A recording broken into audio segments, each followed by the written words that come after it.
خوب میگه نمیتونم پنجشیر هستین که دم میافسین یک پنجشیری گپ بزنین افسون خیلی معقول گپ میزنه نمیتونم میگه تو خوب میگه نمیتونم دم ساستی تو پنجشیر هستی ای در هستم تو من یک جزدی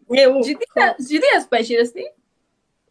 100% ای پنجشیر ای در هستم تو یک جا پنجشیر هستی از رخه ای رو هستی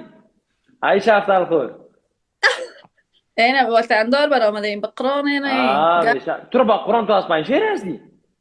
نه با چه مک این نمیفهمی قرآن در کمرت بزنه راست میگی اینا قبال نمیفهمیدی اما قگپه نه با خدا من نمیفهمیدم با قرآن من نمیفهمیدم اما کورشم بیشکت با خدا دتی تیجارم بچه بخشکت بمرم بخشکت بمرم میگه دتی تیجارم بچه یک شو رقم میایم برای ما شفتال پخته کنی بیاد مزه میده نه لفظ بگه نمیتونم ما با افسون فهمیدی چی گفتم امیاله الا بفهم یک تو پیشگی دیگه هم از دلایف من دلایف مایت کردن نه خب ما در کابل تولد چیدیم در کابل کلاش دیدیم درس خواندیم موج زندگی کردیم منتها اصل نه ما راستی از پنجشیر هستی تو از طرف پدر مادر از پنجشیر در تیجان الان دوستا که افسون پنجشیر برام از هر دو طرف از رفت با خدا قسم که از دیگه طرف افسون چاپ سعی کنه شما شما میگه شما وطندار ما بدم من خبر نی بقران نه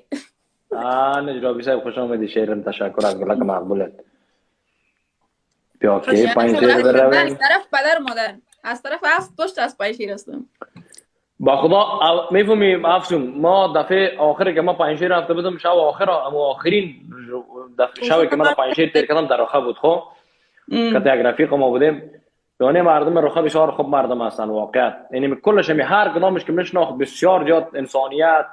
بسیار احترام باور به خدا بکنم کل مردم پنجشیر خوب است و یک شب مثلا در تنها در رخه یک شب تیر کردیم یک شب در بازارک تیر کردیم دیگه خودم از در هستم خب دیگه یک شب در پریان تیر کردیم مردم رخه خیلی مردم مهمان نواز هستن واقعا جانم هستی دوستان کل انسان